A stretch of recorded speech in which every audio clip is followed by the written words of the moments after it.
Clemson, Texas, Florida. Orange, not for me. No. The burnt orange isn't terrible. It's just that regular orange it's tough. Yeah. You can't be wearing that. Bright fluorescent orange is just naughty. I don't know how my siblings wear it. I'm not a fan of bright neonish colors anyway. No. Like, I don't like the color yellow. Garnet's a pretty cool color. But garnet's like a red. Like, it's not like a neon, fluorescent, flashy type of color. It's got a dark hue to it. I prefer dark colors. Me too. Yeah. They definitely work. Again, friends don't let friends wear orange. Remember that. Nope. Not. Again, kind of getting back to the news of yesterday of Mark Shula, and again, we'll get to a little bit of what he said coming up here in a couple of minutes. You were there at the press conference. Anything specific that really stood out to you about what he had to say in his formal introduction as the OC? Well, he was asked a lot about Lenore Sellers, obviously, as Shula is now the quarterback's coach as well as the OC, and he said a lot of the right things. I think what's interesting about what Shula had to say, and again, I'm just paraphrasing here, but he did have to say, there's still a lot of room for Sellers to grow. And I think he kind of knows this, like we all do. There are a lot of plays that Sellers scrambled out on that maybe he could have thrown the pass on or done something different to develop the play. So I think it's interesting to hear with how good of a season we all think Sellers had. Shula thinks he was good this year, but he can be great, and I really like hearing that from South Carolina's new OC. And we, of course, know, as we've talked about many times, specifically when this move was being made a couple weeks ago, that Mike Shula was the one on the bench with Lenore Sellers. He was the one on the field with him, talking to him between drives. Yeah, Dow Loggins on the headset, and there's a lot of communication back and forth, but in terms of sitting there and pointing at things on a tablet or pointing at things on the field and those kind of things, that was Mike Shula in his ear the entire time, and I imagine there was a lot of that same relationship at practice as well. So I imagine it, and Shane Beamer did say, as you should, he consulted Lenore Sellers. Hey, I'm thinking of making Shula the OC. What do you think? Sellers is on board with it, as were a lot of the guys on the offense, it seems like. And I imagine, again, outside of Dow Loggins sticking around, this is the next best thing from a continuity standpoint where I don't imagine a whole lot's going to change. No, and I really do like that. I think Shane was spot on saying that, like you said, they need to continue that continuity. They don't need to bring in a whole new offensive system and ruin what's been working potentially. That is always a possibility. I mean, look, there's obviously a lot of interest in this job, but you had the clear and obvious choice and a lot of people's opinions right in front of you. So definitely good to see that South Carolina went through with it. And, look, Mike Shula could add his own little flair and flavor to the playbook, but I don't think it's going to be overhauled.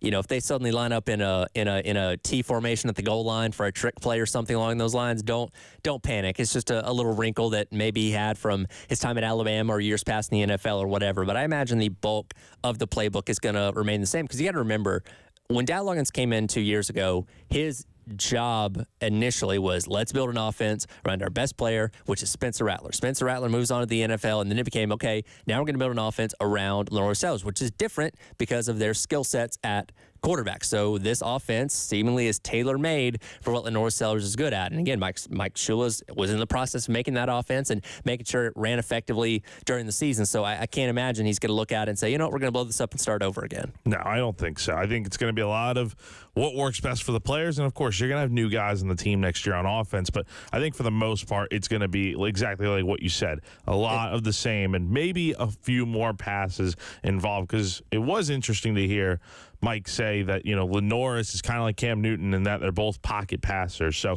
maybe we see a little bit more of those pass plays developed. I think the biggest difference you can expect is situational calls, right?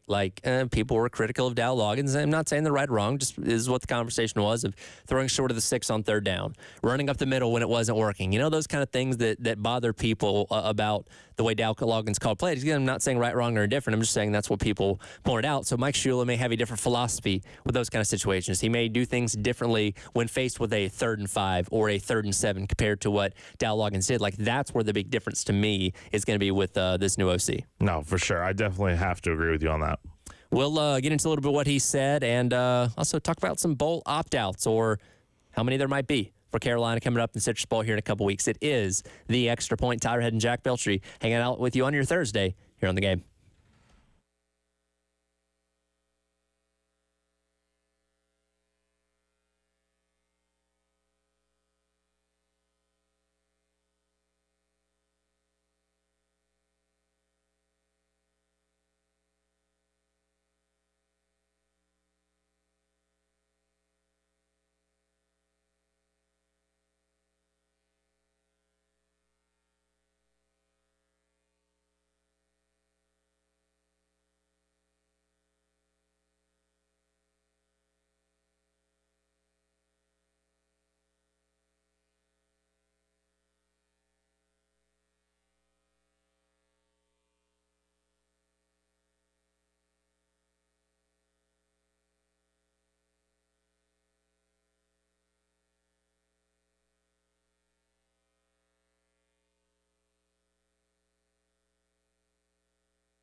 Oh, welcome back in. It is the Extra Point Sourhead and Jack Veltri along with you here on your Thursday on the game. Of course, yesterday we got the formal introduction of Mike Shula as South Carolina's offensive coordinator. Also got to hear from Coach Beamer in the introduction. Didn't go scorched earth this time.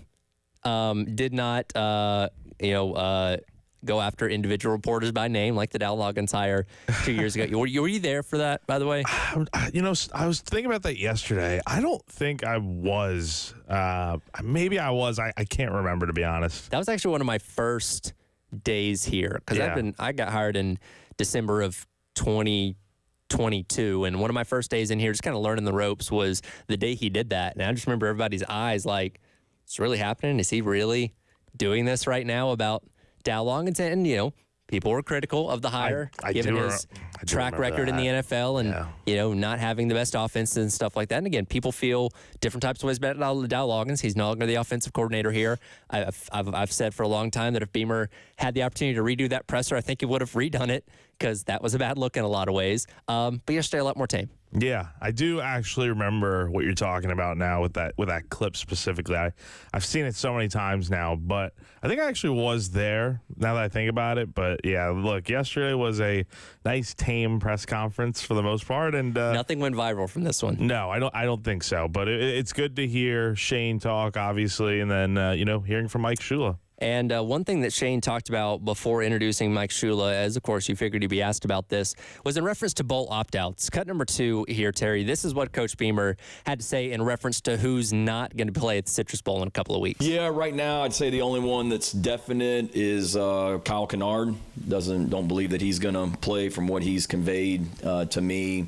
We talked about it last week when I was out in Houston with him Steve and I were out there for the Lombardi Award, and we talked about it. He mentioned it to me that night, and then we talked about it a little bit more the next morning. So he's one right now that's not with us, and say there's one other one, David, that's still weighing his decision, and everyone else has told me they're in and ready to go try and get a 10th win.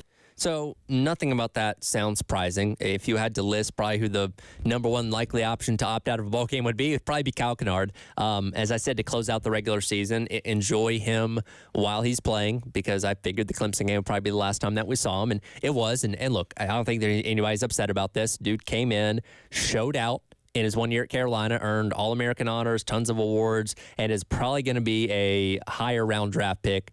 I doubt he's going to fall farther than early third, if he even gets that far. I think he's a first to second round kind of guy. Yeah, in my opinion, I think he's probably. I haven't seen him on a ton of first round draft boards lately, but I think you're looking at probably an early day 2 pick, and I think that's where he fits best, in my opinion. I would love to see him be a first-round pick. Do not get me wrong, but I think more realistically, probably day 2, and I think that's a good look. He's going to make a lot of money in the NFL, obviously. Sure. He's going to be a heck of a player, though, and you can't teach the size and the skill set he has at this level that will translate over. And Kyle Kennard is the perfect example of the transfer portal benefiting the player and the team. Yep. Because Kennard was at Georgia Tech. He was playing for a Power 4 school and had solid production, had the 8 sacks a year ago or whatever, and 4 of those did come against Wake Forest, but was not getting quite the looks that he wanted. So came to South Carolina hoping to impress more people by the ability to do those kind of things in the SEC, and he's done that. And for Carolina, probably the top position of need last year, maybe second to offensive line, was edge pass rush, because you just didn't have it well enough last year. No. It was something that seriously lacked on this defense, and was the reason why they lost as many games as they did a year ago. And he instantly comes in and was one of the reasons why it was fixed. Yes, Dylan Stern on the other side helps out as well. So South Carolina benefited greatly from Kyle Kennard being here. Kyle Kennard benefited greatly from being at South Carolina. And that's one of those things that it's a perfect marriage in the portal that we don't always see, but it's really cool to see when those things do come together like that. Most definitely. And I think this was about as successful as it can get. I mean, you knew right out of the gate Kyle was going to be different. I think he had I mean, his first play was the strip sack fumble, and South Carolina recovers in like inside the 3, and they go down scoring against Old Dominion. Like from there, it was just a historic season. Quickly, do you remember who was listed as one of the starters at edge for game number 1 this year? It was JT Gear, wasn't it? It was JT Gear, which is like, I mean, just crazy to think about how far they've come since then. The week leading up, we're like, what? Really? Because like we did not hear anything about him through spring, through summer, and again, he came in a full year ago and didn't really do anything special in year number 1. So we're like, this guy's a starter, and that quickly changed. Yeah, and he was listed as a starter over Dylan Stewart, if I'm not mistaken. Well, correct? like I can understand that a little bit. Like Stewart, like right out of the gate, freshman. I get it, he's a 5-star, but you don't know until you see it on display. So I can understand. But it was quickly forgotten that JT Keir was the starter for game number 1. Yeah, gosh, that is a long forgotten memory at this point, and safe to say it worked out with the edge rushers South Carolina has this year. So he also alluded to maybe 1 or 2 other guys thinking about opting out. If I just had to pick one, I'm imagining it's Nicky Minwari. It's got to be him. Another guy I thought of maybe Rocket Sanders, because, obviously the injury history is something to take note of. And the last thing you want for a guy like him is to have all the success this year and then get hurt. And, he plays the bowl game and gets hurt. You just don't want something like that to happen. But I think Rocket Sanders stands to maybe improve his draft stock a little bit with a really good bowl game. And again, that's not the case for everyone. And he's being looked as a probably mid to late round pick, if that, at this point in time. So, he's not risking first round money by playing or something along those lines. And you do have the injury history, which is a reason for pausing concern. But man, if he ripped apart Illinois' defense for $130 and, caught another 4 or 5 passes for 40 or 50 yards, like, that might, give him a little more push in some people's eyes when the draft rolls around. No, for sure. And then the other name that I would probably actually say more likely than not, we talk about Nicky Minwari and stuff. I feel like TJ Sanders is a guy that's like right up there in terms of, okay, it would not be shocking if he ended up opting out, just because I feel like he has got a lot of potential to be either a late first or potentially early day 2 type of pick. From everything that we've heard and seen from mock drafts, stuff like that, people very high on what TJ Sanders can do. Very high on it. Again, the interior of the defensive line can kind of get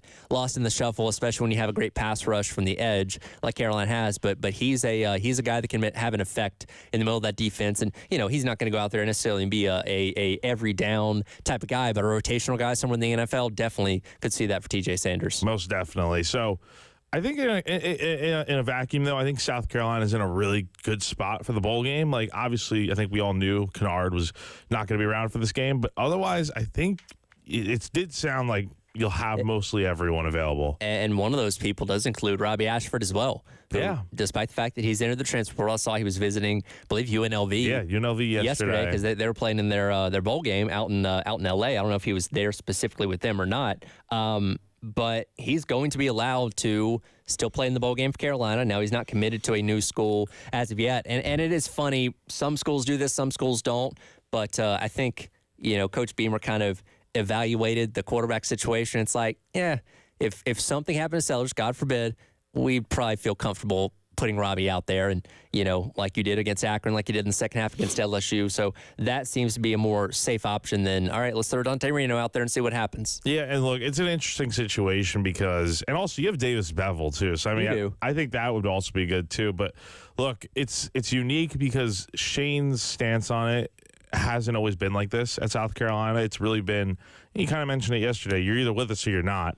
And I get that. I totally understand that. If you can't be 1 foot out the door, 1 foot in the door, in my opinion. However, Robbie's done everything the right way this year, and obviously Shane went to speak to the leaders on the team about this, and they were all down with him finishing out the right way. So I see no problem with it. Robbie's a good dude, liked by everyone. So I think this will be a good opportunity for him to not only look for a new opportunity elsewhere, but also get to finish out the right way at South Carolina. Well, and I think it shows the level of care that there is in this game. There's not a high level of opt-outs, a ton of guys jumping in the portal as far as, heavy producers, that you're going to have a lot of investment and buy-in for this game. It seems like the same thing on the Illinois side as well that should be fun here on December 31st. Yeah, and Illinois is going to be losing like their top guy, like Pat Bryant, you know, basically a 1,000-yard receiver. But other than that, haven't heard anything really crazy. So this really should be, I think, one of the better bowl games in the country this year. Certainly looking forward to it coming up on December the 31st. Coming up today in right about 2.5 hours.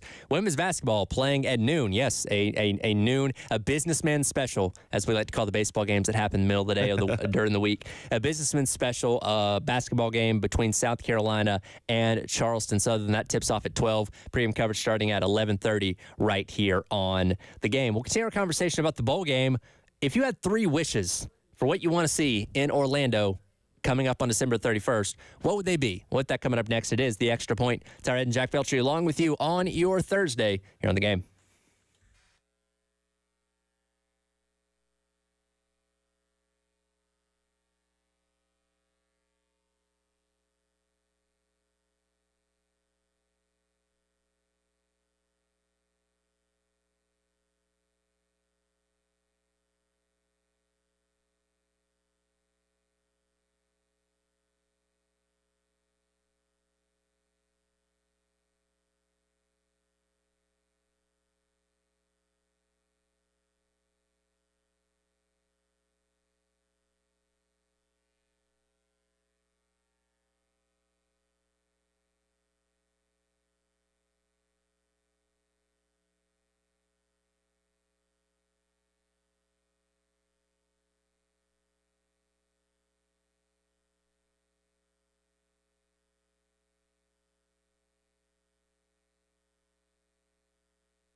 Welcome back in. It is the Extra Points. Howard Head and Jack Belcher along with you here on your Thursday on the Game. It is time for our Laying the Woods segment brought to you by our friends over at Georgia Pacific, and we certainly hope Carolina's defense can lay the wood once again to the Illini offense coming up on December 31st in the Cheez-It Citrus Bowl. As I mentioned a moment ago, going to be doing that without Kyle Kennard that we know as of right now, maybe without Nicky Minori, but I feel pretty confident in saying Debo, D-Knight, O.D. Fortune, I guess, is draft eligible, though I don't think that he's going. That would end, a 3-year trend of a cornerback being drafted for Carolina? I mean, do we think it's... I mean, he could be a late-round guy, potentially. Yeah, and these guys get all their draft grades and stuff like that. But as far as guys playing on the defense, Kennard, maybe even a worry, but everybody else seems like they're going to be good to go. I feel like it's a safe bet. Like, I think you're going to get all 3 starting linebackers out there, most, if not all, the defensive line, especially the guys that have been here for a long time, like your Tonkas, Boogies, guys like that for sure. And then we'll see about the secondary and stuff. You have a lot of younger guys in the secondary, too, to where I think you're going to see, like, DQ Smith play, like... It'll be a mostly South Carolina team that we've seen throughout this entire season. So and look, we're going to have time to break down the game more specifically as we get closer to it. But sitting here a little over 2 weeks out, with the bowl game, if I gave you the ability to have 3 wishes for this bowl game coming up on December 31st, with the only caveat being you cannot wish for just a straight-up win, because, again, we hope they do win. You can wish for things that are going to help them win, but you can't just say, well, I hope they win. That defeats the purpose of the game. What 3 wishes are you making on the Citrus Bowl? Very ironic that you're doing this, considering it's like Aladdin and stuff, and that's out at Disney. Well, you got to have the caveat. Yeah, you got to have it. Because if you say, well, I wish for more wishes, then that's a loophole. And that's a loophole. No loophole. I hate when people try to exploit that in movies and stuff like that. Like, no, you know the rules. Wish for something else. Well, I think... first off, I think one of my wishes is that everyone stays healthy in this game. The last thing you want is to play this game, and look, injuries always happen, but the last thing you want is like Lenore Sellers getting carted out on a stretcher or something. That would be better knock on wood. I'm knocking on wood. I'm knocking on wood. Don't even put that out into the ether. I'm not even.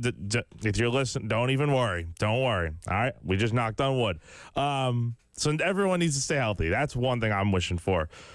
Obviously, you want to win the game, but I would really like to see someone, I don't know who, but someone that hasn't really gotten a chance to shine this year. Kind of like with the Wofford game, and I'm not saying it's going to be like that, but one of these guys that's playing in their last game, maybe, I don't know, I don't know who, but I'd like to see someone get into the end zone, score, make a big play, something like that. And then number 3, trying to think, I if I had to make a last wish, it's basic, but I'd like to see Mike Shula call the plays in this game. Okay. Yeah, I'd like to see how that looks. I feel pretty confident in saying you're going to get wish number 3. I hope so. I hope so. Listen, what other option would there be? I mean, and look, I understand playing coy, right? Because you have the opportunity to confuse Illinois a little bit, to where they're saying, well, I think Mike Shula might call the plays, but maybe it'll be somebody else on the offensive staff, to where they're having to watch tape and film from a bunch of different teams and schools, trying to figure out what might get thrown at them. So I understand playing it close to the vest, but I feel very confident saying Mike Shula is going to call the plays for the ball game. I feel confident in that too. And look, it wouldn't shock me if Dell Loggins helped out in some capacity. But again, we've said before, he's got a whole separate job to worry about as a first-time head coach at App State. I just feel like there's a lot in his plate and not enough time here at South Carolina to manage both. When it comes to my wishes, they're actually pretty darn similar to yours. So, again, number 1, don't get hurt. Don't have any significant injuries. Look, guys can get nicked up in a bowl game. That's whatever. But as far as, like, huge injuries that potentially affect spring ball and next season, stuff like that, let's please avoid those. Nobody gets hurt in a major way, and we come into the offseason, nice and healthy. I think that goes without saying. I also agree with you on, like, give me a performance. This is the way I phrased it. Give me a performance to keep me excited about somebody in the offseason. Bingo. Somebody that maybe didn't play a whole lot this year, somebody that wasn't asked to do a ton, that if I see them play well in the bowl game, I'd be like, hey, that's a guy that we're going to be looking out for being a playmaker coming into next season. No, for sure. We saw it literally 2 years ago in the Gator Bowl with Xavier Legette having that breakout game that, really, I mean, everyone wants to talk about I think it was the kickoff return against A&M, maybe as the spark, or literally just right out of the gate in the 2023 season. I feel like that Gator Bowl was the kickstart of just a really solid run to where he is now. And again, it seems like Rocket Sanders is going to play in the bowl game as of what we know up to this point. But, man, if Jawarn Howell can get a decent amount of touches, again, we've already kind of been excited about him for what we've seen from him so far. But, if he got, I don't know, 7 or 8 carries and gave you 50 yards and a touchdown or something along those lines in addition to whatever Rocket Sanders does, I think a lot of people would say, hey, that's good. Yeah. That's the reason to be excited about this guy, and you're going to kind of carry that the entire offseason. No, I would feel really good about seeing that. And, of course, I think you're going to probably end up getting another running back in the portal.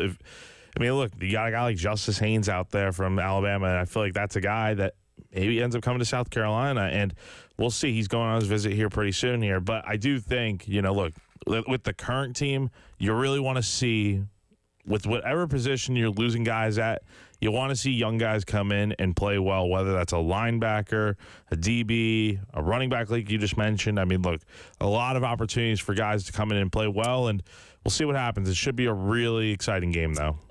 My third wish was score 30-plus points. That would be nice. Illinois has allowed 24 or more points in 7 of their 9 Big Ten games. Now, they do, by scoring defense standard, do have a really good defense in terms of points allowed, but some of their non-conference and stuff kind of skews that a little bit. But when they face better teams, they have given up a fair amount of points. And this is a fun offense to watch with South Carolina. Again, assuming it's not really going to change with Mike Shule at the helm, I want to see them in the end zone. I want to see them scoring points. Yeah, that goes without saying, but I want this to be a fun game, and scoring a lot of points is fun. Can I get a can I redo a wish? Because honestly, sure, go ahead. I would like to see. I said it for the Wofford game and I was dead wrong. I want to see a donut, man. Just you want the okay. I want finally the shutout. I want to see a donut, man. That would be. It's like 34-0. I don't think it's going to happen. I think Illinois. I think Illinois is a decent. Capable. Yeah, Illinois is very capable. We've gotten 1/2 shutouts.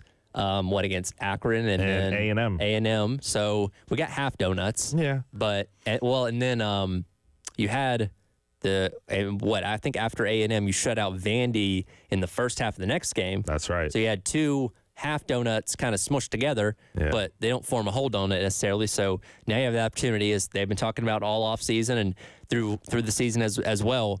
Getting that donut finally. We want the full glazed donut. Heck, throw the pink frosting on, the sprinkles. We want to see the whole thing, and that would be a great way to go out this year. Is that your go-to, like Krispy Kreme Dunkin' Donuts, that glazed with frosting and sprinkles? From Dunkin' Donuts, yes, but from Krispy Kreme, you can never go wrong with just a classic glazed donut. I once did a donut eating competition where we ate fresh, hot, glazed donuts. Yes. My stomach did not like me after that. Yeah.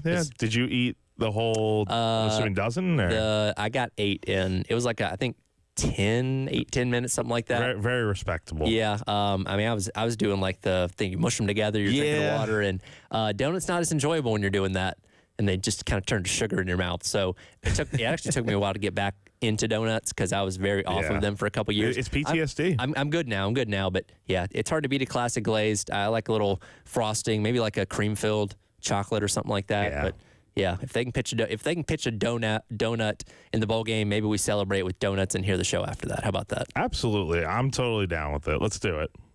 As Devo Williams has been the leader of that front seemingly for this entire year, it feels like. Yeah, no, and let's hope maybe he'll be proven right in his final game at South Carolina. We'll see. Again, that game coming up on December 31st with the Cheez-It Citrus Bowl down there in Orlando. Coming up tonight, 6 o'clock, Carolina Calls. That's right, 2 Carolina Calls in 1 week. Crazy special week with Coach Paris as he talks about, obviously, the big win for men's basketball, taking down Clemson the other day, and look ahead to Radford this upcoming weekend, and, of course, the onslaught of conference play coming up here in a couple weeks as well. It is the Extra Point. Tyler and Jack along with you on your Thursday here on The Game.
Welcome back in. It is the Extra Point. Tyler Head and Jack Belcher along with you on your Thursday here on the Game. Tomorrow we'll have plenty of breakdown of the college football playoff games and what lies ahead for the next couple of days as far as games on the field go. But this offseason, the SEC has teamed up with Netflix. You may have kind of heard about this. I did. Through the grapevine for over the past couple months, but it's officially official. Coming up, let's see, next summer, the 8-episode 45-minute the 45-minute 8-episode series will debut, showcasing an inside look at the SEC, similar to, I don't know if you ever watched Formula Full One Swing. Okay, Full Swing is very similar Full Swing as well. Is very similar, but I've heard the Formula One's very, very similar. This documentary series that takes you behind the scenes of the respective sport, gives you the inner workings, the personalities of the players and those kind of things. And now we're doing it for the SEC. For one, this is going to do amazing ratings because anything you put the SEC on is going to get a lot of people to watch. My only issue with it, and this was formally announced yesterday, Alabama, Georgia, Oklahoma, Ole Miss, and Texas are not taking part in this. Those are of the biggest brands in all of the SEC, and we don't get to see the inside for them. I don't know why I don't know. I mean, maybe because I really couldn't tell you, actually. I mean, distractions. I guess so. That's always probably why. But again, it's more room for South Carolina to showcase their brand. So here's what I know from watching Formula One Drive to Survive.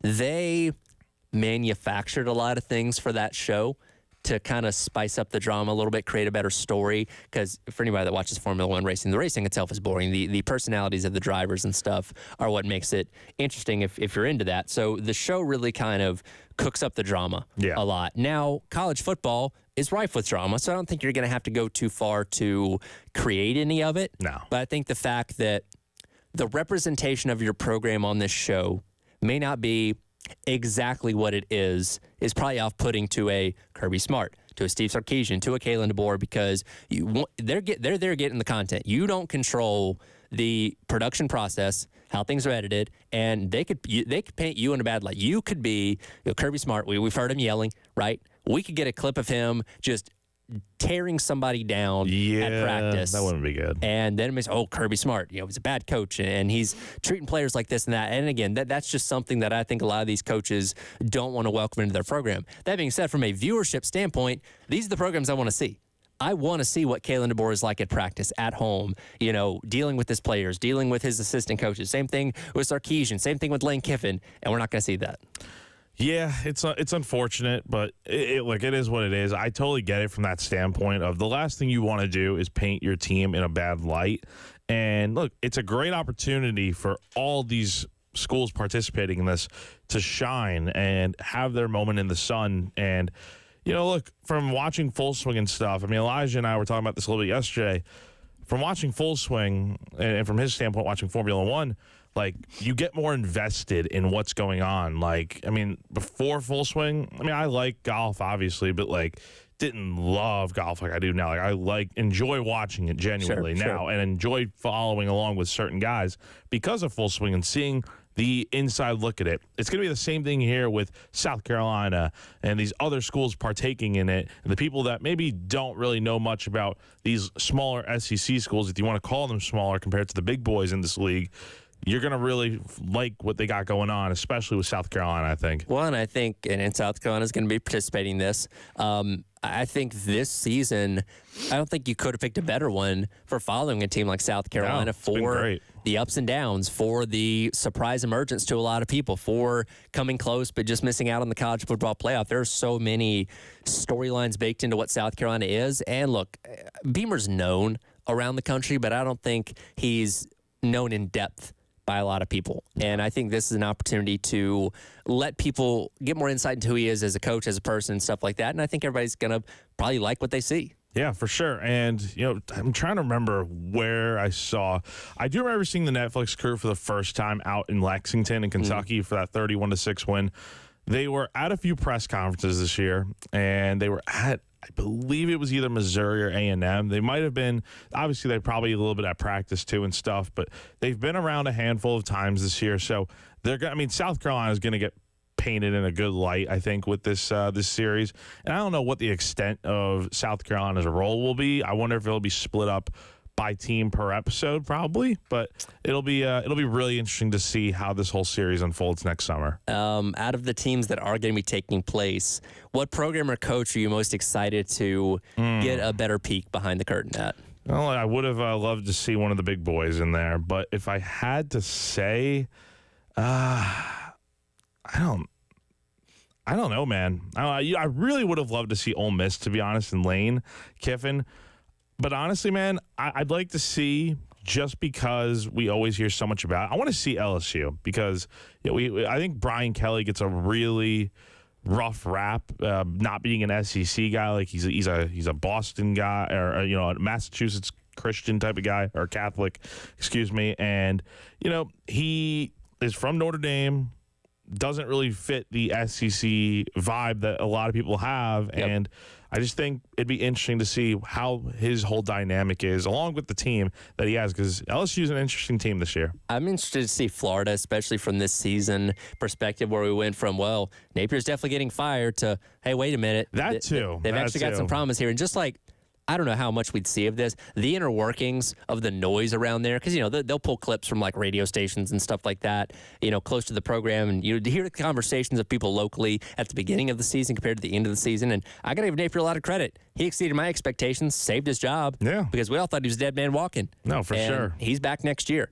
And I'd love to see, a more in-depth look at just how chaotic Gainesville can be with a season like this. Yeah, oh my gosh. That's going to be a great episode for sure. I'm really looking forward to that one. I do wonder, speaking of pulling radio clips and stuff, are they going to be pulling a lot of radio clips from when South Carolina lost to Ole Miss? Because that reaction Monday was scorching the earth, to say the least. If they do, they might pull a few from our show, because we said some things that day that, hey, they corrected it, they got better, but that was not a fun Monday by any means. Yeah, Netflix, if you're listening, go back and pull from that show. I'd love to hear us on there. I think that'd be pretty neat. Yeah. We'll have to see coming out next summer. That'll do it for today's edition of the Extra Point. Coming up next, it is the Gamecock Club Hour presented by Krantz Cooling and Heating with myself and Wes Mitchell on your Thursday here in the game.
Welcome in.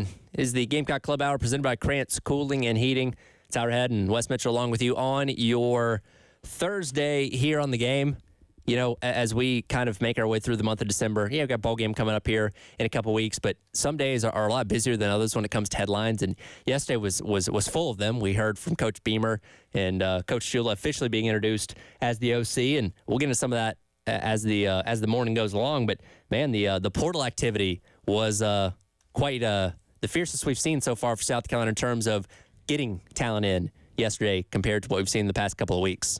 Yeah, it comes in waves, and that's why you got to be patient with it. You can have a couple of slow days, and then you're going to have, for whatever reason, and it's not always necessarily tied together. Like, none of these guys are package deals by any means. Some of it's, I guess, based on the visits. A lot of times you have visits kind of clustered together, in terms of when guys are on campus and taking their trips at the same time. But it typically does come in these little quick bursts, and that was the case yesterday with South Carolina adding 3 additional transfers out of the portal. So we'll start off with Jordan Dingle coming over from the University of Kentucky at the tight end spot. And when you look at his numbers over the 4 seasons that he's been in Kentucky, solid, respectable career. 613 yards, 4 touchdowns. A lot of his production came in 2022 and 2023, or excuse me, 2022 and 2023. Was dealing with some injuries this year that kept him out. Didn't play against South Carolina earlier on in the season. A guy that's been around, and again, solid production. Nothing that particularly wows you, but in terms of where you needed to add some depth, especially with other guys leaving the portal the other day, tight end was one of those spots, and Dingle gives you SEC experience at that spot.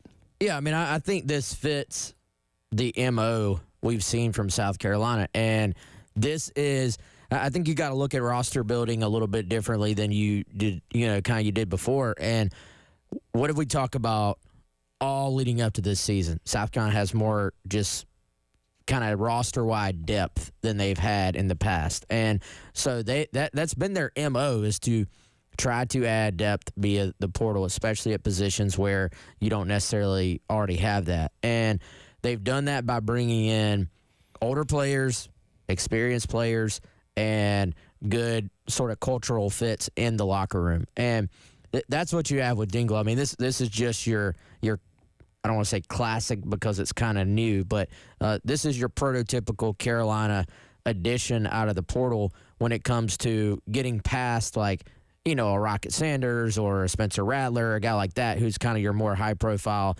starter type. This is about adding that competitive depth. And if you look at what Dingle has done, he's played a bunch of ball in the SEC. Like you said, he hasn't really been the focal point of their offense, but when you look back, his production, his biggest year, coincides with when Will Levis was the quarterback. So when they had a guy who could spread the ball around and had an OC who, if I remember correctly, that year was kind of dialed in. They had was it Liam Cohen that year? It was one of Liam Cohen's years, I think. 2 stints. And I remember at that time I was like, man, Liam Cohen is this guy's a superstar. Yeah. And that was a good Kentucky offense, and he was pretty involved in it. And so then the numbers kind of trailed off the last 2 years, but they haven't had as good a quarterback play. So I tend to think, and there's a highlight floating around on YouTube of that redshirt freshman year for him. This is a big athlete. He's got SEC size, 6'4", 6'5", almost 250 pounds. He has played in kind of a pro-style offense at Kentucky. He can line up kind of as that inline tight end where you're attached to the line of scrimmage, but also is fast enough, athletic enough to get open against linebackers. So I think this is a solid pickup. And even though he's an older guy, I do think there is a little bit more upside there to go, if that makes sense, compared to what you're going to see when you look at those numbers. So, but at the very least, this is even if let's just say he just is who he is. You're getting a guy who slides right into that trio of basically co-starters that you've had. And that's what I was going to say, because you're going to lose, Josh Simon out of eligibility, but you've got Brady Hunt coming back, who obviously dealt with some injuries this year. Michael Smith, obviously, popped off as a true freshman at times. So you got two guys that you already feel very comfortable about. You're adding Jordan Dingle in to be a third piece in that offense. What that rotation looks like, who gets more snaps, who gets more targets, that's all going to come in time. But you have an established guy that's played in this league before, that has production. Again, injuries this year kind of limited him a little bit, but he's not coming in having to be, we need a savior at tight end. He's got to come in here and do all this stuff. Like, no, he's got to slide in to be the third guy at an already established spot. Yeah, and I looked at those guys. Obviously we knew Josh Simon was like the top guy of the group, but for the most part, you look at how their snaps split up and how they were used within the offense. That was three kind of co-starters, and so I think he slides in. Obviously, Simon is out of eligibility. He slides in. He'll be in that mix. They'll use him in a particular way, and then you kind of have that room rounded out now, because Maurice Brown II might have been a former walk-on, but he's a guy they trust. There's some stuff they can do with him, and then you bring in Mike Tyler from right down the road here in Hammond as a freshman tight end that is an athletic guy that can do some things for you as well. So that's kind of, in terms of scholarship guys, that's your room right there. That's five. So They wanted to use the portal to sort of supplement that position, and that's what it did. And also, pretty cool little note here for Jordan Dingle. It is a bit of a homecoming because, matter of fact, so when guys go in the portal, obviously Chris and I are trying to track this stuff. You go, all right, am I following this guy on Twitter, X, whatever? Go to follow. Okay, yeah, I'm still following him. He's still following me. You go into the DMs, and if you go to message someone, you can see all your prior messages there. Sure. And so I go back. I got messages where Jordan Dingle and I were kind of going back and forth in 2019. Wow.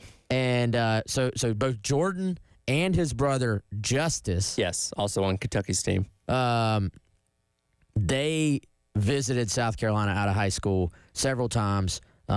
His dad was with them on some of those trips. I know, like the Dingle family has been to South Carolina several times, and he was telling me at the time, even though they were listed, I believe listed as being in Kentucky at that moment out of high school, he's got a bunch of family in South Carolina. And I believe Jordan, even when he was younger, I believe he himself lived here, but certainly their family is from the Palmetto State. Yeah. And so this is a homecoming of sorts for him, and I think was one of those where it just kind of made sense. It wasn't a very high-profile recruitment where there were reports of them going on a bunch of different visits. They were in this week.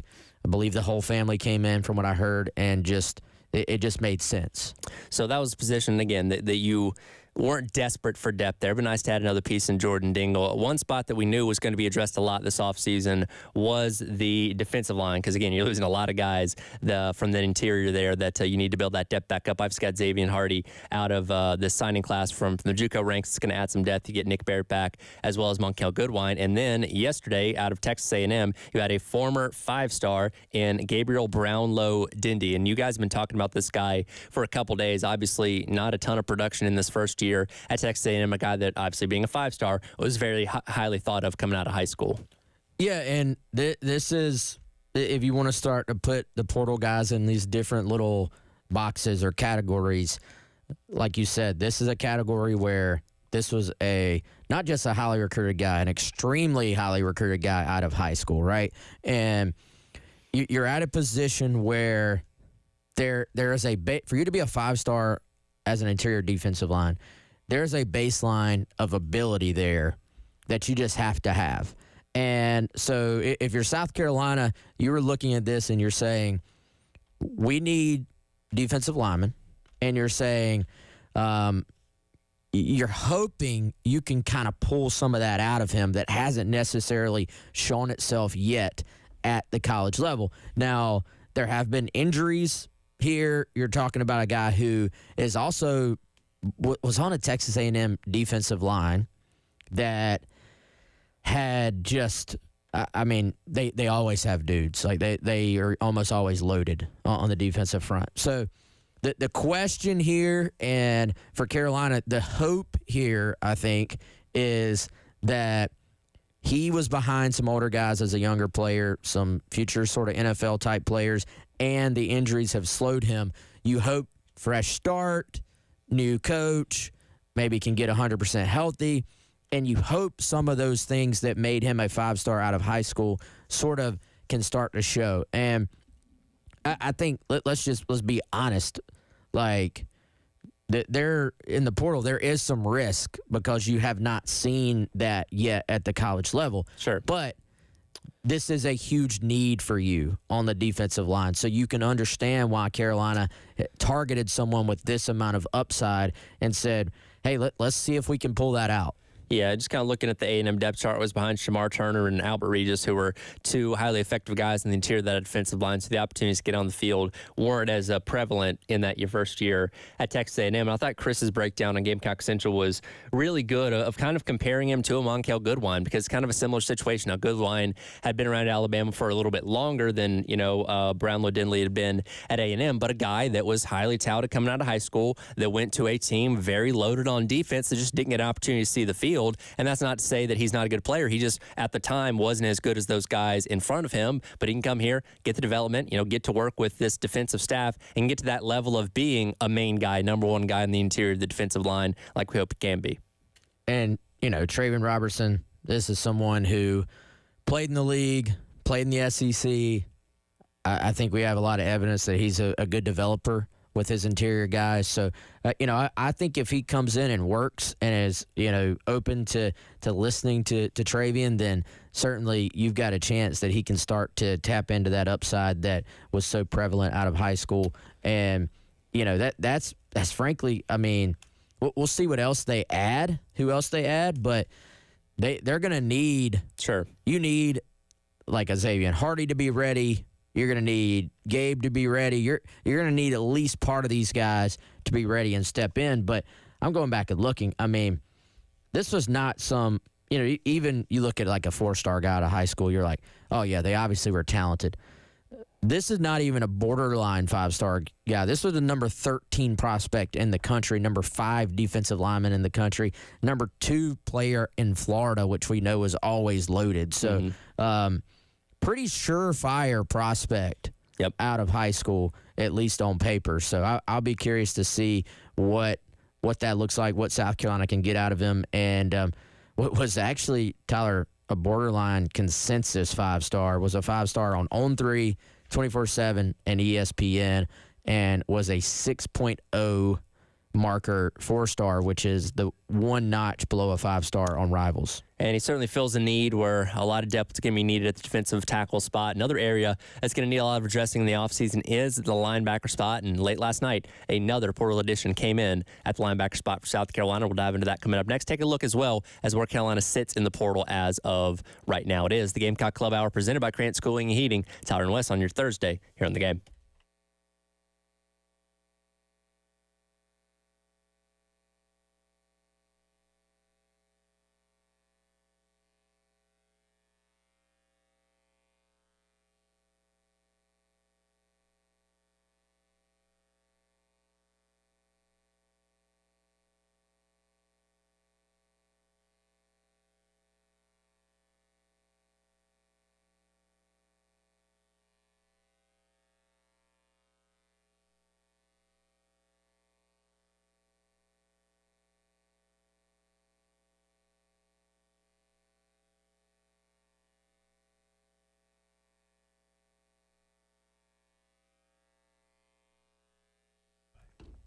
All right, guys, this show brought to you by our friends over at Krantz Cooling.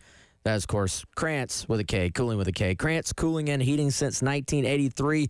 Go check out their website, krantzcooling.com. Or if you already have issues, hopefully you don't, but if you do, 803-672-3224, family owned and operated. They're going to take outstanding care of you. Of course, maybe you don't have any issues right now, which, again, that's what we hope. Go ahead, let them come out for some preventative maintenance on your HVAC systems and make sure that you're not going to be in line for issues later on.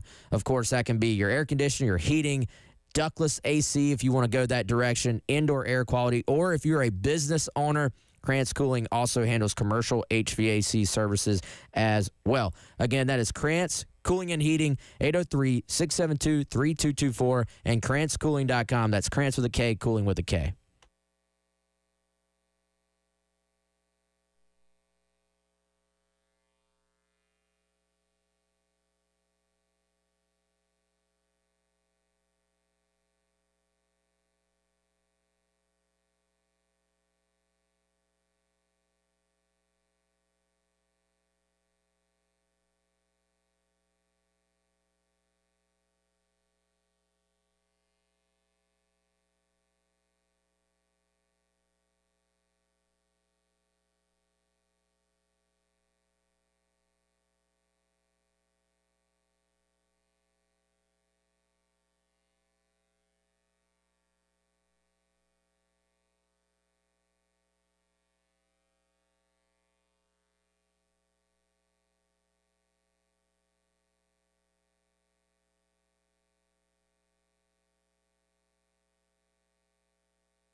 Welcome back in. It is the Gamecock Club Hour presented by Krantz Cooling and Heating. Tyler and Wes along with you on your Thursday here on the game. Under 2 weeks until the Citrus Bowl, which I'll remind you once again, the Loyola-Lisa Special Teams Touchdown Contest rolls over for another game. $1,300 up for grabs if a Gamecock can score a Special Teams touchdown against the Fighting Illini.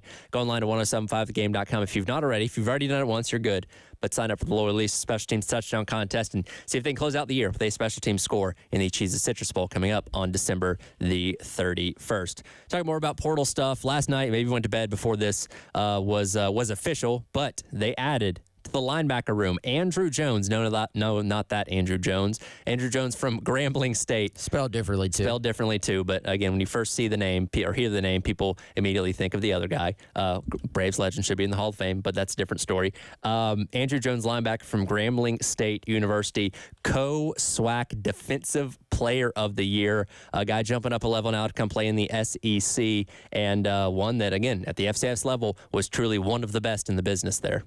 Yeah, FCS All-American, and a guy that obviously fills a great need for South Carolina. You look at the highlight and you see a guy that's well put together. You see somebody that has the speed, the instincts to go chase the football and make plays. You know, I always look, if you can find some highlights on a guy in college, is the linebacker making his tackles at the 5, 6, 7 yard mark, or is he aggressively hawking down the football and making plays? And this is a guy that sort of has a physical brand of football. Once again, fits this MO of older, more experienced player. Has taken a interesting route to ultimately play in the SEC. Originally was at Memphis and, transferred out, went to Grambling, now has his opportunity, was getting, SEC interest out of the portal. South Carolina and Ole Miss were two of the early schools that were really kind of, I think, heavily involved. I believe he did end up visiting Ole Miss, and they obviously wanted him. But South Carolina, clearly, if you look at that position, there are a couple of guys that they were in on incredibly early in terms of one of the first couple of guys they were in on at linebacker.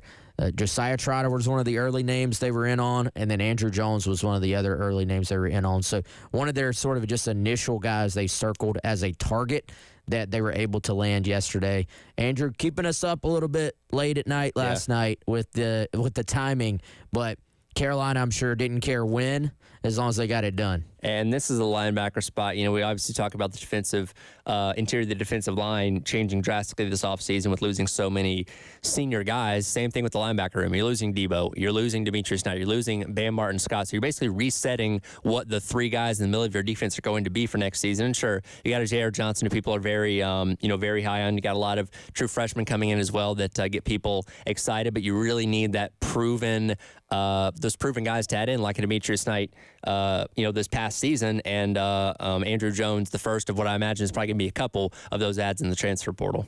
Yeah, we'll see what that ends up looking like. Like I said, Trotter and Jones were the two names we heard early on. And so what's next at that position? I'm not sure. I don't have the answer, but I think this is a good start for you. And as of this exact moment, if you were going to project it way too early, you would probably say J.R. Johnson and Andrew Jones are your likely starters at linebacker. Obviously, they run a lot of two-man, that 4-2-5.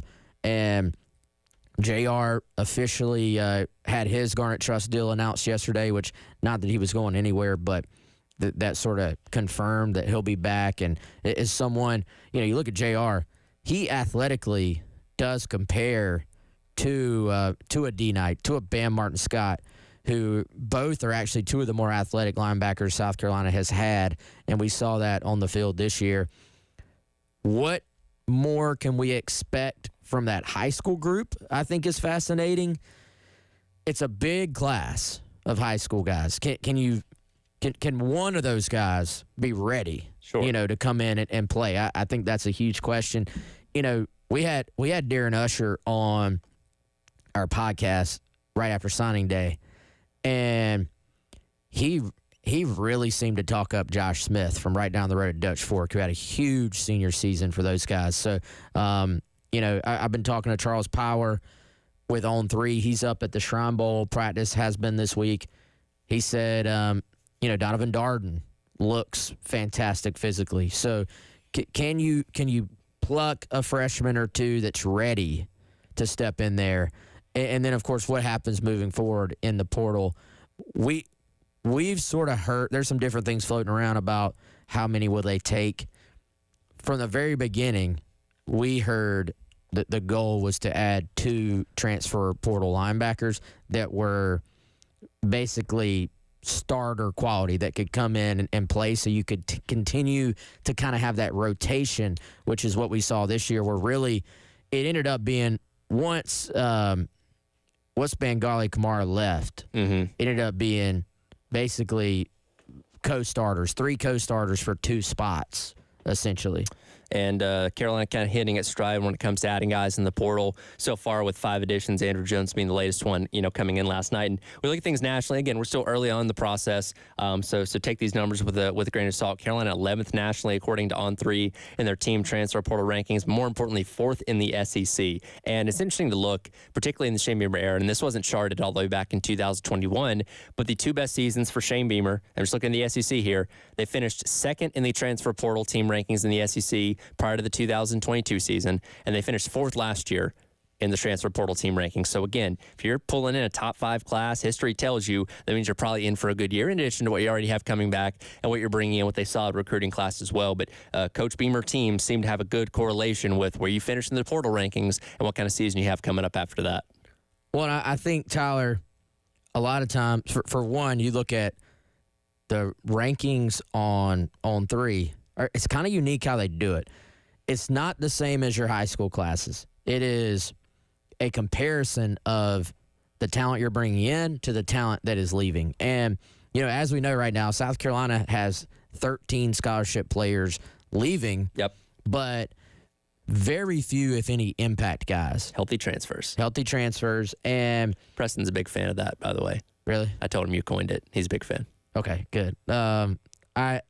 I feel good about that one, honestly. Like, I feel like it fits. Yeah. And so you have healthy transfers, right? Really, out of the bunch, Robbie Ashford's probably the one you would have loved to come back as a backup, but sure. you completely understand that he wants to play. He's going to play in the bowl game, by the way. Yeah, I'm sure we'll talk about that later on. But so, point being, 13 healthy transfers.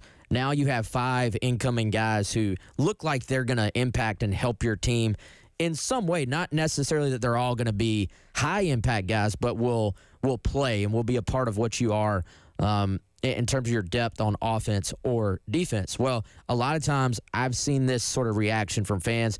Carolina can sign high school classes, top 25 classes, pretty much every year, Yep. And sometimes it's more on the edge of like 25. Sometimes it's more into that, 16, 17, 18, 19 range. And you'll inevitably see people point out, well, they're top 25, but. And the but is always they're top 25, but they're 10th in the SEC or whatever it may be. And now you have 16 teams in the SEC. You can find your advantage, though, if you're Carolina, by doing well in the portal. And so you can slide up or down because, let's be honest, when you start getting into the difference in the number 17 class and the number 14 class in the country, it's a very, very tiny margin there. And sure. Depending on how well you develop, depending on how well you have evaluated, you can make up that margin. But you can certainly make up that talent difference over time by also doing very well in the portal and doing better than some of the teams you're playing in the portal as well. So I think for Carolina, at the end of the day, the portal and NIL and everything that goes along with that actually has been a very positive thing for South Carolina, and especially will be if they can keep adding guys moving forward out of the portal. In South Carolina, 4th currently in the SEC team transfer portal rankings. Vanderbilt comes in behind them at number 5. They're very active on the portal this offseason and look to be very strong to start the 2025 offseason as well. One of their star players fighting the NCAA for extra eligibility, and for the time being, he's got it. But is that going to set a dangerous precedent going forward? We'll dive into that coming up next. It is the Gamecock Club Hour presented by Grant Schooling and Heating here on The Game.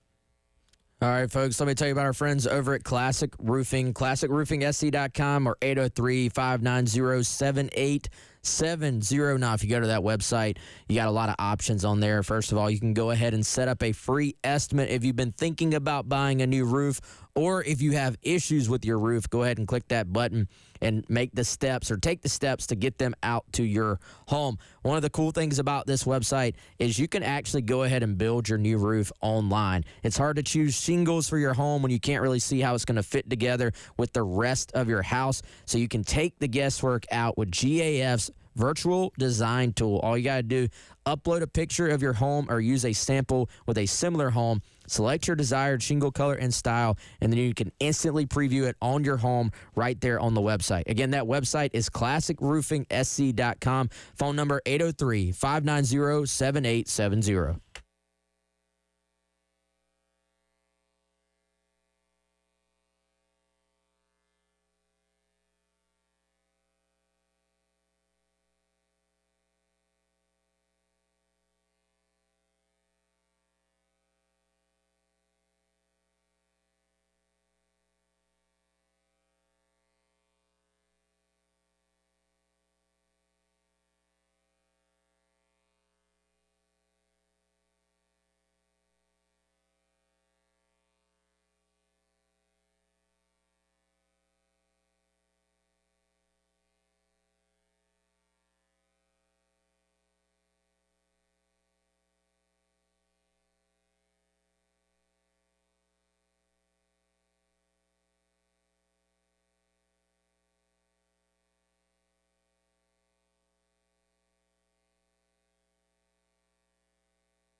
Welcome back in. It is the Gamecock Club Hour presented by Krantz Cooling and Heating.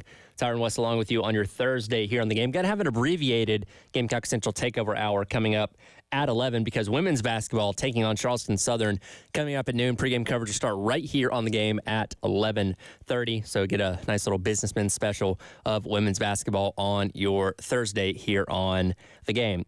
This story, we've been following for a little bit, but big ruling coming out yesterday. Diego Pavia, who of course is the quarterback for Vanderbilt this past season and was setting the world on fire before South Carolina's defense got a hold of him and kept those guys in check for most of that game, was pursuing an extra year of eligibility in a case against the NCAA in reference to NIL because he had previously played at New Mexico Military Institute prior to going to New Mexico State and ultimately going to Vanderbilt, where he was claiming that due to the NIL nature of college football, those years of eligibility at New Mexico Military Institute should not be held against him because he did not have NIL earning potential. Now, the case is ongoing, but he's been granted a preliminary injunction. So for the time being, he is eligible for the 2025 season. And as we know, anytime the NCAA gets into a courtroom, they tend to lose. I imagine this is going to end up getting passed in his favor as well. Yeah, this is wild. And this is another interesting, possibly dangerous precedent. But at the same time, you know, you can kind of see his point. Oh, I get it. I get it 100%. And look, he's not got a future at the NFL level, more likely than not. His opportunity to earn a bag, especially coming off the season that he had this year and the buzz that Vanderbilt produced, you know, defeating Alabama and all that, and beating Hugh Freeze for yet another time. He's got a potential to earn a lot of money coming up next year. So if I'm him, I'm 100% understanding of what you're trying to accomplish here. I just fear the fallout and the domino effect of this could really shake the foundation of college football, as most of these lawsuits against the NCAA tend to do. Yeah, so JUCO is not the NCAA. So on a very basic level, that is kind of his argument. Like, yeah, it ties to NIL earnings and losing that opportunity and all those things. Now,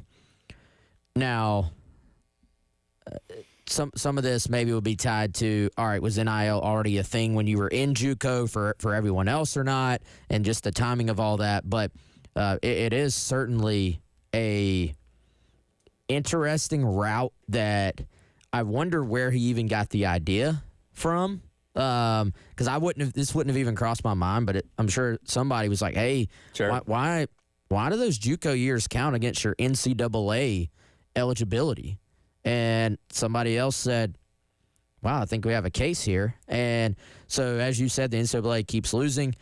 Interesting quote from Diego Pavia in the court documents.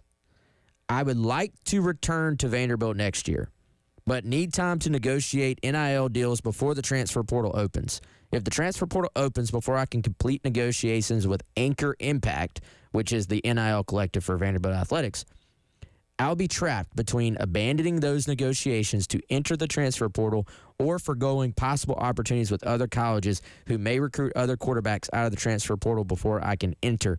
So a part of his argument about the timing of why a judge needed to go ahead and rule on this was the potential not for him to return to Vandy, but to leverage his NIL to possibly go somewhere else, which I thought was kind of fascinating to even just admit out there in the public sphere. Yeah. And again, we know what the game is. We know how these things go down. It's a hate the game, not the player type of situation. And again, I understand where Pavia is coming from with this, and I fully expect this to pass not only for him, but this to change the rules of the NCAA eligibility, much like Tez Walker did a year ago with North Carolina. Of course, he sat out pretty much half the season after being a double transfer, not being a graduate. Well, then they came out and said, or his legal team said, well, now you're limiting his NIL potential because he's not playing because you're ruling him as ineligible. And that ended up getting him in the back half of the year. That obviously changed it where we now have this kind of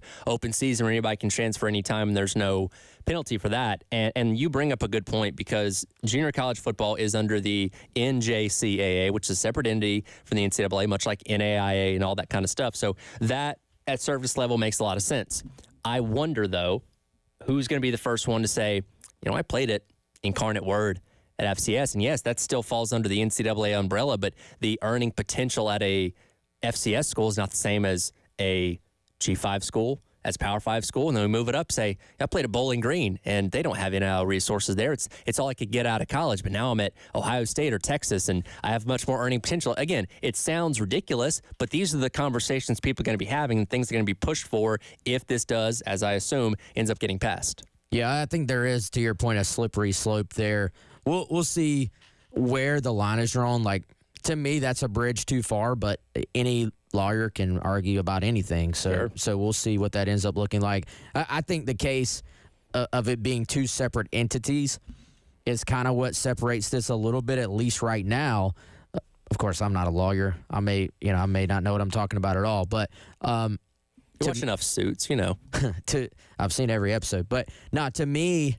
It's kind of one of those things where why did the NCAA have the power to say that counted against your eligibility in the first place? Because some people may say, well, it's when you leave high school. Mm-hmm. That's not true. Right. Prep schools do not count against your eligibility. That's correct. So you can go prep and it not count. So why did JUCO count? Yep. And I guess because they are colleges. I'm intrigued to see, and Preston brought this point up earlier on this morning, junior college football used to be a lot more prevalent in terms of high-end talent, not the high-end talent, but a lot of guys being pulled from there before the transfer portal became a thing. Because in a lot of off seasons before the portal was around, you get junior college guys, and that was kind of how you focused on, hey, let's fill a need with the guy that has some experience, and that's kind of waned a little bit because you do have the ability to transfer at will in college football now. But if you have the ability to go to a junior college and not have it count against you, I imagine there's a lot of programs that are really hoping this rules in favor of Diego Pavia because you say, okay, we got a guy, 3-star-ish. We think he's got potential. Let's send him to a JUCO, let him develop for 2 years. Then we can potentially get him for another 3 or 4 years when he comes to us a couple years later, have those kind of relationships stay in place while he's at JUCO. I imagine there's a lot of programs that would take full advantage of this. Well, you have not just programs. Well, you have players, high school players, try to take advantage of this because probably. We actually see this in baseball, and it's for different reasons. But in baseball, a lot of times, a guy will be at a JUCO, and it won't necessarily be because they had grade issues. Yeah. It used to be if you go JUCO, if you go JUCO in football, most of the time you kind of had to, frankly. Sure. Well, in baseball, what you would see, the difference being if you let's say you're a pitcher, you're highly thought of, but you're not quite drafted where you want it to be. But you're not ready to do 3 years at Tyler's favorite school, Georgia, and haven't gotten that reference. There's your reminder for the week. So you say, I don't want to go in the 6th round. I think I'm a little bit better than this, but I'm not ready to do 3 years in college. You go JUCO because they don't have the same rules. Yeah. So then, but what you see in baseball recruiting at the major, like kind of SEC level, they recruit the heck out of JUCOs because there are guys who are very talented. Then they go to JUCO thinking I might be drafted higher, but then they aren't drafted higher. So they say, well, let me go prove myself at the SEC level. Sure. Will you see high school guys, I wonder, say, you know what? I'm not getting the looks I want, but I feel like I'm a great player. Let me go to JUCO for 1 year because there's also that you have to go to JUCO for 2 years if you did not qualify. Yeah. If you qualified out of high school, you do not have to go to JUCO for 2 years. You can just go for a semester. Right. And then transfer out. So if I'm a late bloomer and I get word, hey, if you get 1 more year under your belt, you might get more offers, maybe I consider that route as well. So all these decisions have these repercussions or results that maybe aren't initially thought of. And, I think that could be a route some people take. Now, let's also realistically, JUCO football, not glamorous. No, not at all. Not glamorous at all. So you better love the game. Yeah. If you're willing to. If you ever watched Last Chance U, it's not. Yeah. You don't get all the accommodations of SEC ball or G5 ball or anything like that. So yeah, you better know what you're getting yourself into before you go the JUCO route. 100%. So it'll be interesting to see what happens with that. Speaking of NIL, is the sky falling in Tuscaloosa, Alabama? Some there seem to think so. We'll dive into that coming up next. It is the Gamecock Club Hour presented by Krantz Cooling and Heating on your Thursday on the Game.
Welcome back in. It is the Gamecock Club Hour presented by Crane Schooling and Heating. Tyler and Wes along with you on your Thursday. I got my day screwed up. Thursday here on the game.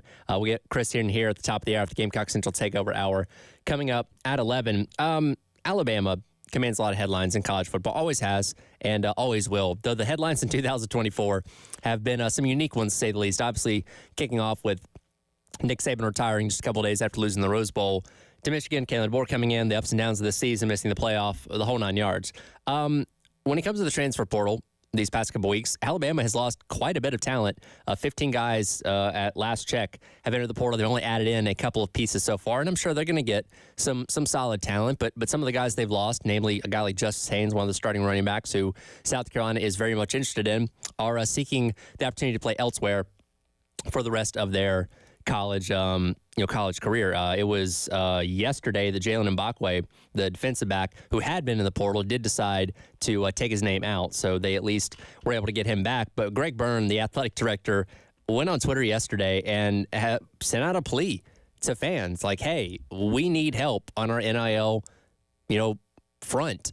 These other schools are coming in, taking our players, promising them all this money. Funny enough, Caleb Odom ended up going to Ole Miss yesterday at wide receiver, which I'm sure that just made them feel all that much better out there in Tuscaloosa. But it's this call to action and this that kind of reeks of desperation, I guess. And look, Alabama has been the standard of college football for a long time under Nick Saban, and it almost makes you feel like seeing what we've seen these past couple weeks. And Byrne had his comments after missing the playoff and stuff like that, but it makes you feel like they were not completely prepared for the post-Saban era, or at least not as prepared as they thought they needed to be. Yeah, and, so Alabama used to get what people would call the Saban discount, too. And that was, the Saban discount was NIL, while still important, you're going to play for Nick Saban. Yes.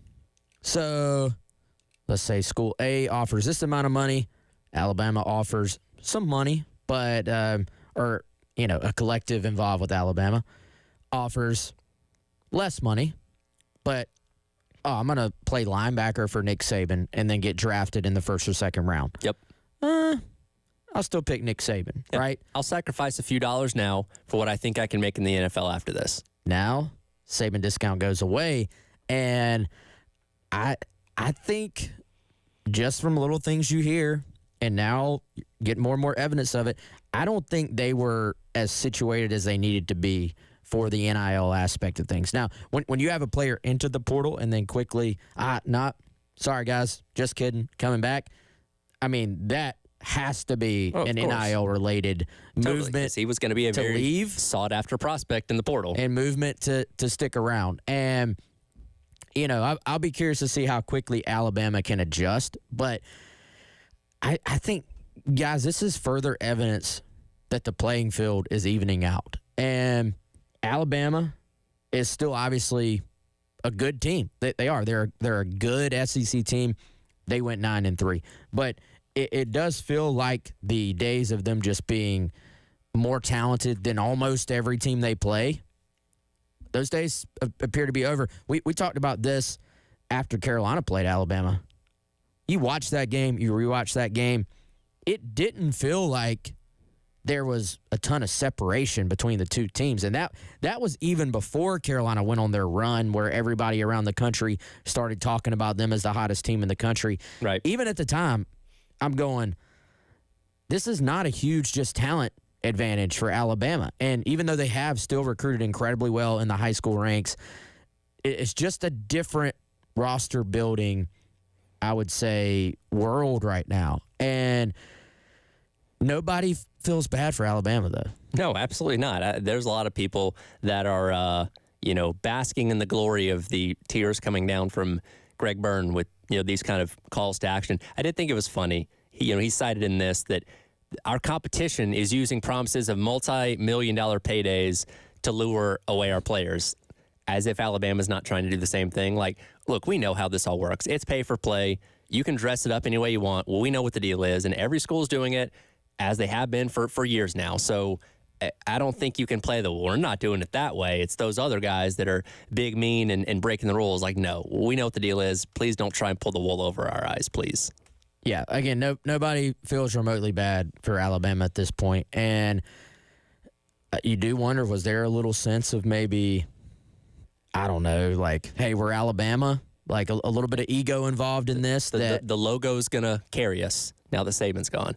Yeah, and that has not been the case, obviously. So this felt like a cry for help. We'll see how quickly they can maybe turn it around. Sure.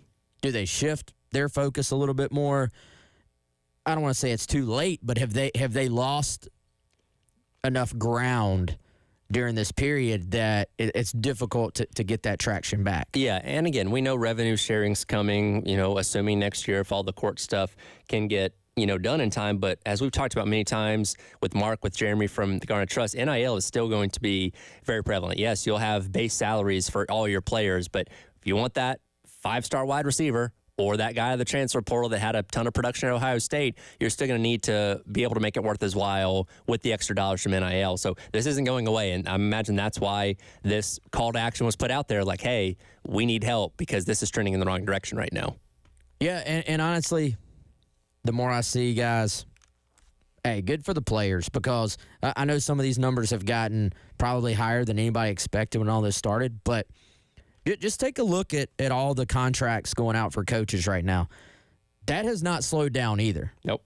The money is still rolling in to college athletics. So eventually, when you tell players for decades, hey, you're wrong for trying to make some money off of this, eventually the dam was going to break. And instead of the NCAA sort of having some compromises along the way and taking that hard stance, they have put themselves in this position, and this is where we are, and it's not going anywhere. Keep your eye out on what happens with Alabama in the transfer portal, and they can try and retain some of that talent that they've lost so far to the portal. Coming up next, Gamecock Central Takeover Hour, presented by Firehouse Subs. Get back into the headlines of yesterday with Chris Clark. Coming up next here on The Game.